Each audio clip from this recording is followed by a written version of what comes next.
Baiklah. Assalamualaikum warahmatullahi wabarakatuh.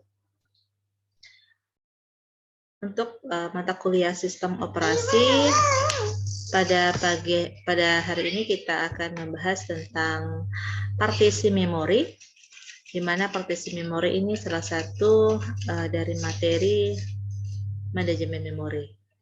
Yang mana materi sebelumnya kita sudah membahas mengenai manajemen memori secara umum ya, kemudian tujuan dari manajemen memori dan lain sebagainya.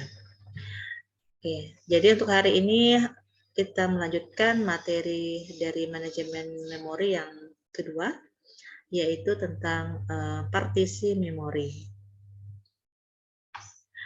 Oke. Jadi partisi memori harus diatur agar penempatan proses-proses dalam memori dapat tersusun dengan baik. Nah, memori itu ya seperti RAM memori, di mana RAM memori itulah yang digunakan CPU untuk menempatkan proses-proses gitu ya. Nah, sebenarnya tidak hanya hard disk ya, tidak hanya SSD yang ada partisi memorinya ya, tetapi juga memori utama juga ada yang namanya partisi, partisi memori. Jadi pengaturan ini berkaitan dengan banyaknya proses yang berada di memori pada suatu waktu. Nah, jadi partisi memori ini terbagi menjadi dua jenis. Ya.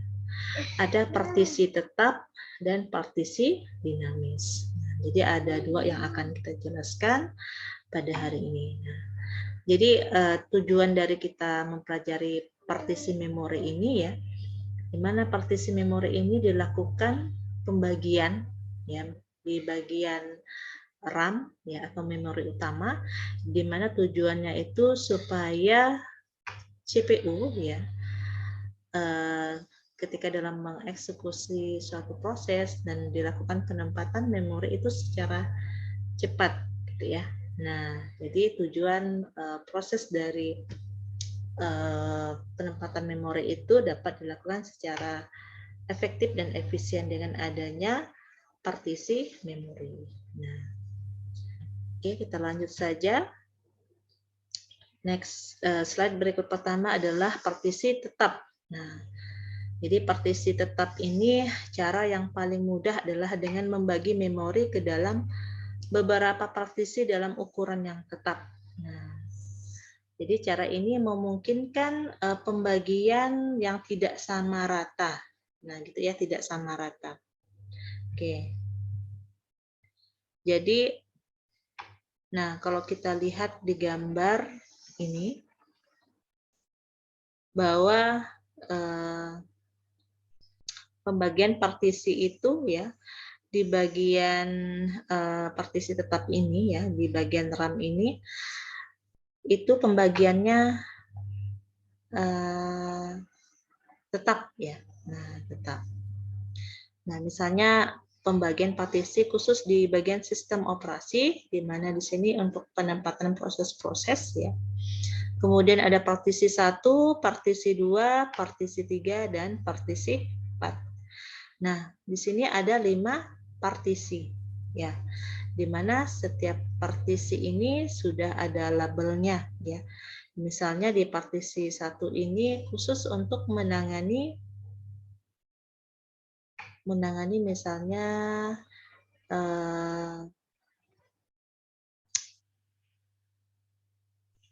untuk yang berhubungan dengan I/O atau perangkat input-output. Nah, misalnya partisi 2 ini biasanya untuk menangani hal-hal misalnya perhitungan gitu ya.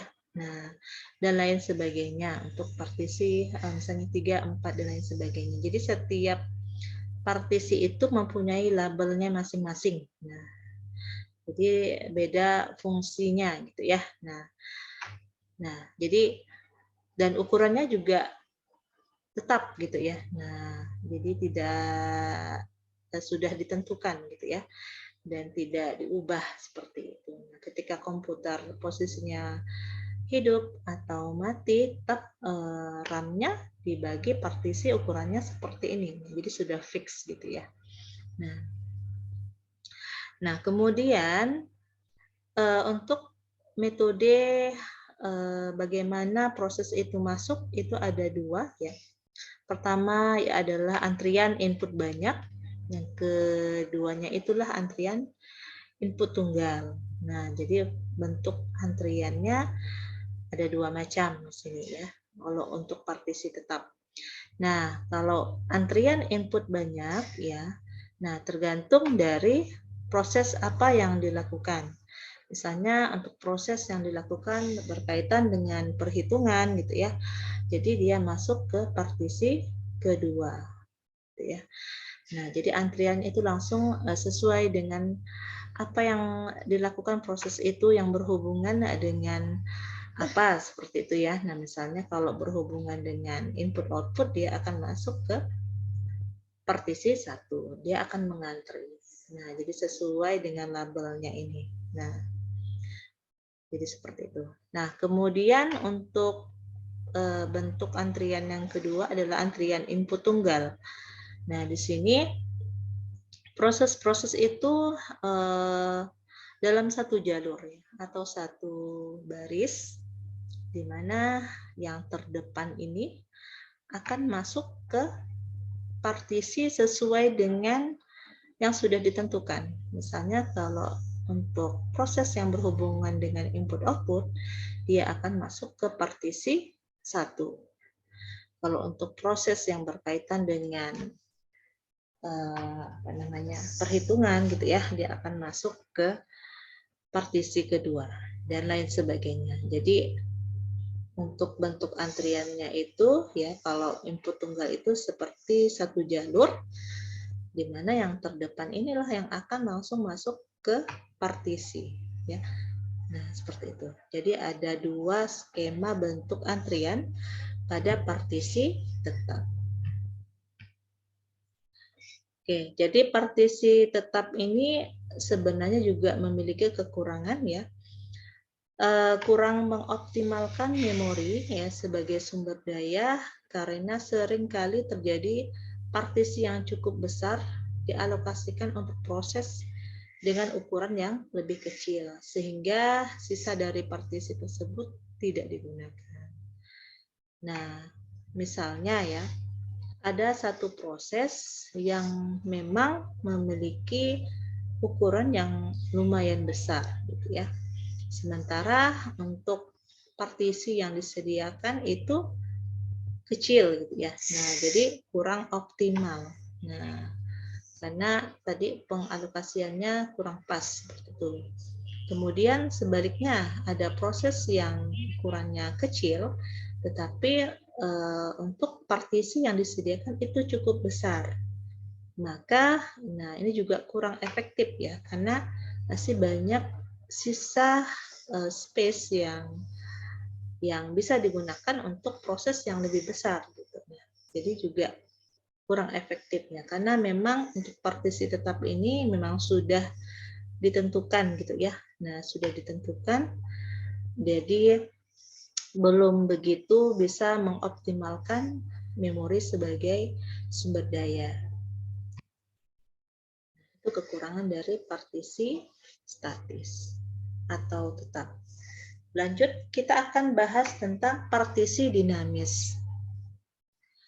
Nah, kalau partisi dinamis ini jumlah dan ukuran partisi tidak tetap.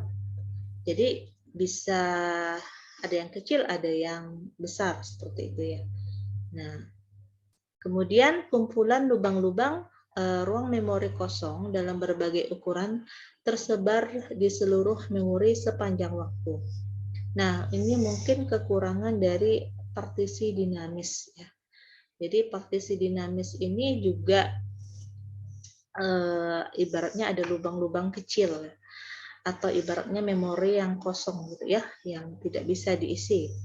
Misalnya ada proses yang berukuran misalnya ada ruang memori ya yang berukuran 11 kilobyte. Nah, sementara proses yang akan dimasukkan itu ukurannya adalah 10,8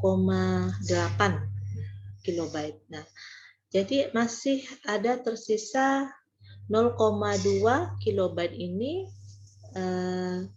yang tidak bisa digunakan. Nah, karena terlalu kecil ukurannya. Jadi sehingga menimbulkan seperti kayak lubang-lubang ya. Lubang-lubang yang jika itu banyak ya, nah, maka seperti lubang-lubang yang seperti menyebar ya di seluruh memori. Ya. Ibarat kayak kalian menempel stiker ya.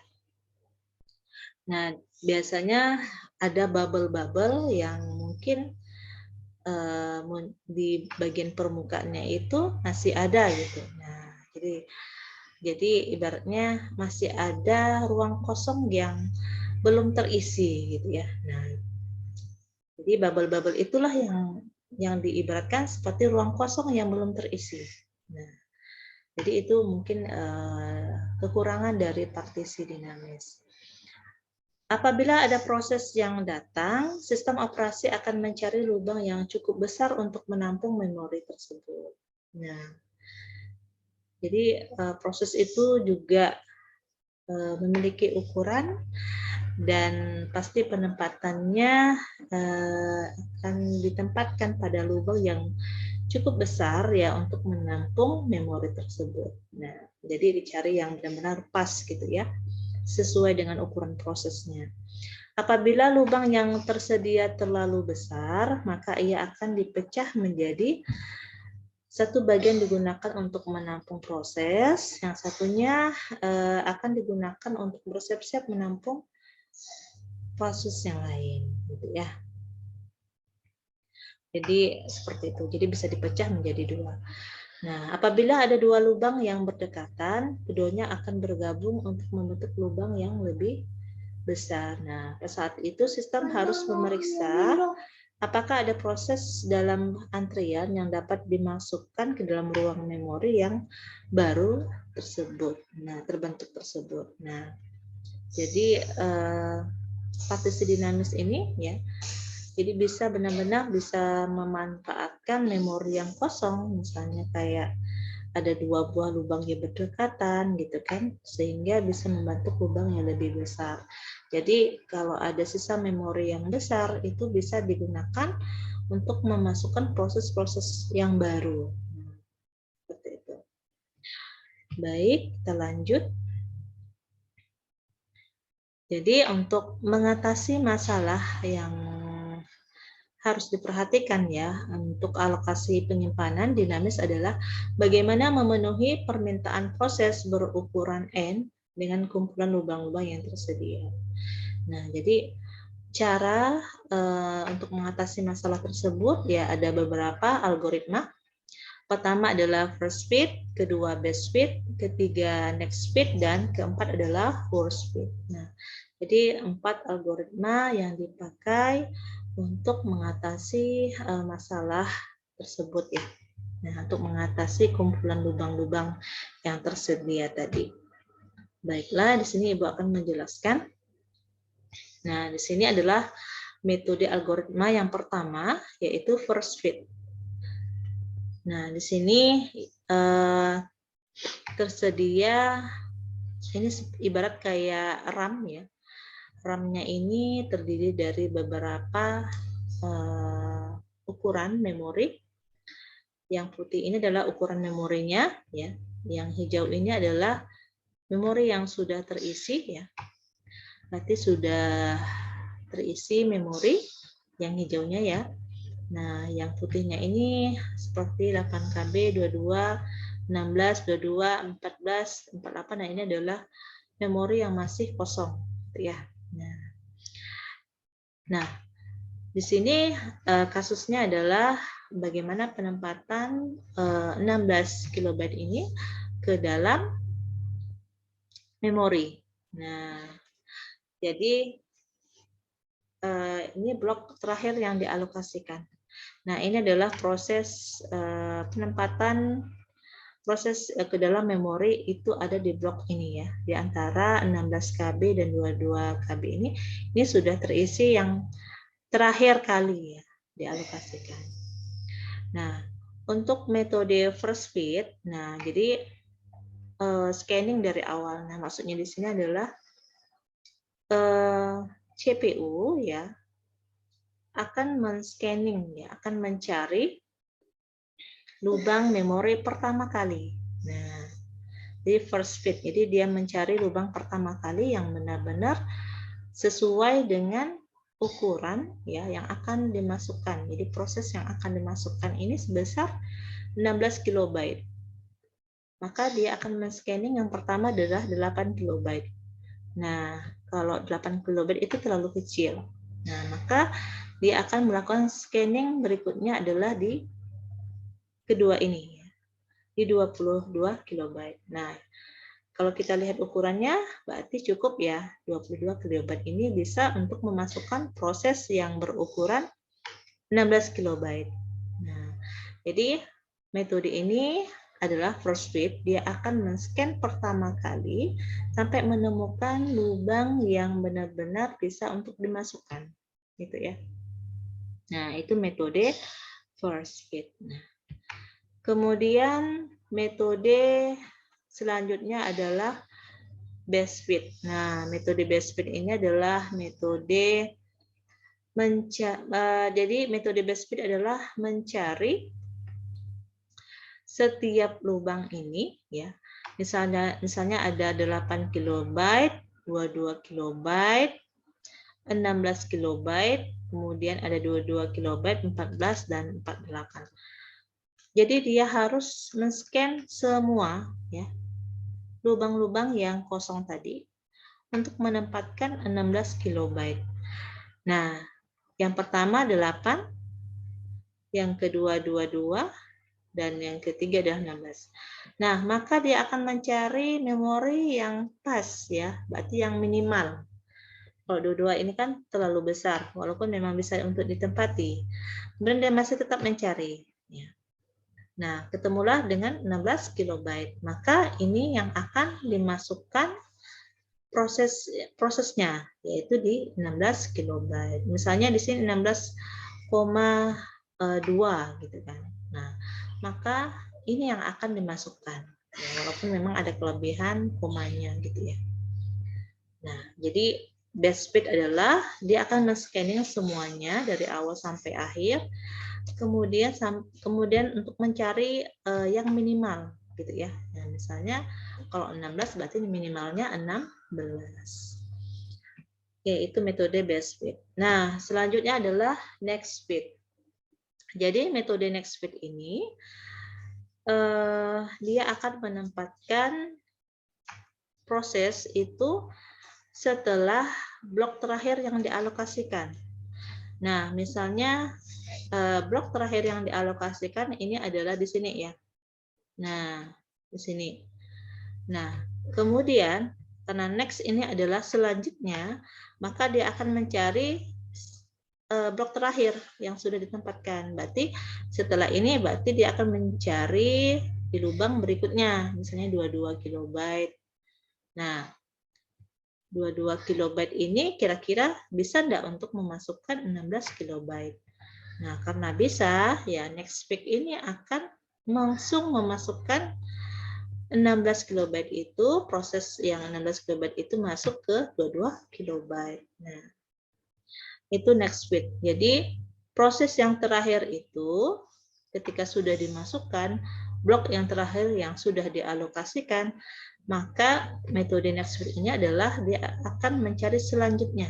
Nah, selanjutnya adalah 22 kilobyte. Dan dilihat memang sudah cukup ya untuk dimasukkan. Itu metode next fit.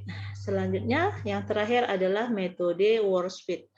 Nah, metode worst fit ini adalah ya mencari nilai maksimum. Nah, dia akan men-scan ya, akan mencari mana yang kira-kira memiliki memori ukuran yang maksimum atau lubang memori yang maksimum, misalnya 48 gitu ya. Nah, maka yang paling besar itulah yang akan ditempati untuk memasukkan 16 kilobyte. Nah, jadi seperti itu. Jadi dia akan mencari secara keseluruhan terlebih dahulu, dia akan mengecek misalnya ya. Nah, terus dia akan mencari 16 kilobyte itu untuk dimasukkan ke 48 karena yang paling dicari pertama adalah yang paling besar. Nah, ini untuk teknik metode algoritma yang WordSplit. Nah, jadi 4 metode itu ya sebenarnya punya kelebihan dan kekurangan masing-masing ya. Nah, kalau kita lihat untuk yang first fit, dia first fit sama next fit ya. Nah, first fit sama next fit ini keuntungannya dia prosesnya cepat. Prosesnya cepat dalam penempatan proses ya. Nah, karena dia hanya melihat kalau first fit melihat scan yang pertama kali sampai benar-benar menemukan lubang yang bisa dimasukkan. Kalau next fit itu juga sama. Jadi dia tidak men-scan secara keseluruhan. Nah, jadi lebih cepat. Kekurangannya ya karena jadi masih banyak sisa-sisa memori yang mungkin masih kosong gitu ya. Nah, kalau metode best fit dan worst fit, kalau best fit itu kan dia men-scan terlebih dahulu ya semua lubang-lubang, jadi membutuhkan proses yang lama. Nah, jadi untuk pengalokasian memorinya itu butuh waktu yang lama. Sama juga dengan yang worst fit, dia juga sama butuh waktu yang lama untuk mencari memori yang ukuran besar. Jadi harus men-scanning dulu semuanya. Nah, tapi dia akan menempatkan benar-benar kalau best fit adalah ukuran yang benar-benar pas gitu. Kalau worst fit adalah mencari yang ukuran yang paling besar untuk diisi terlebih dahulu. Nah, mungkin itu tadi ada 4 metode ya. Nah, masing-masing punya kelebihan dan kekurangan. Baiklah, untuk partisi memori mungkin itu saja yang bisa Ibu sampaikan. Mohon maaf atas kekurangan. Silakan nanti jika ada pertanyaan boleh chat atau komentar di bagian channel ini ya, di komentar ataupun di grup ya. Baiklah, terima kasih atas perhatiannya. Saya akhiri dengan Assalamualaikum warahmatullahi wabarakatuh.